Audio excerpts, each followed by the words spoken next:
ISF ছাড়তেই গত কয়েকদিনে একাধিকবার হামলার শিকার হয়েছেন আরাবুল ইসলাম।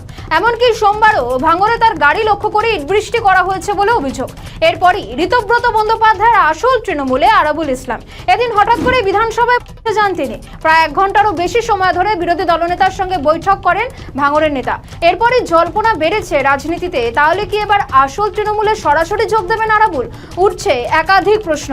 তাহলে কি বুঝতে পেরেছেন যে আইএসএফ ছেড়ে আলটিমেটলি আর কিছু হবে না, সেই কারণেই কি কালীঘাট শিবিরে ঢুকতে না পেরে এবার আসল তৃণমূল অর্থাৎ ঋতব্রত বন্দ্যোপাধ্যায় তৃণমূলে এবার যোগ দেবেন আরাবুল ইসলাম? সেই ছবি আপনারা দেখতে পাচ্ছেন, যেখানে একেবারে ঋতব্রত বন্দ্যোপাধ্যায়, অরূপ রায় প্রত্যেকের সঙ্গে আরাবুল ইসলাম বসে একেবারে খোশ মেজাজে কথা বলছেন।